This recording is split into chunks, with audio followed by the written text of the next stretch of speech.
We rented a crowd of 30 people here in Carnaby Street to show how annoying middle lane hogging really is.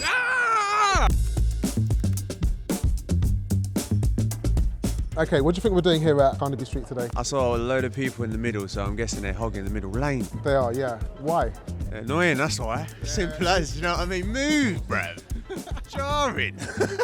So what do you do when you encounter a middle lane hogger on the motorway? Flash the lights, get right up there. See? Oh, you're one of those drivers. Do you know that there's a penalty for driving in the middle lane for no reason? Is there? Yeah. Guess what it is? What is it? 10 grand? I'm guessing £100. Yeah, £100. Also 3 points on your licence, so that would affect your insurance. You get points. Left lane, driving lane, middle lane, overtaking. Yes. And, And the right lane? Right lane, overtaking. Another overtaking lane. Okay. So once you're done overtaking, you're supposed to move back to the left. Okay. You're never going to just sit in the middle lane? No, no, definitely not. No, I know. What should we do as a refresher? Do you have to take your driving test again? Are you volunteering for this? I don't want to take it again. Okay. But like maybe just more information. Yeah, okay.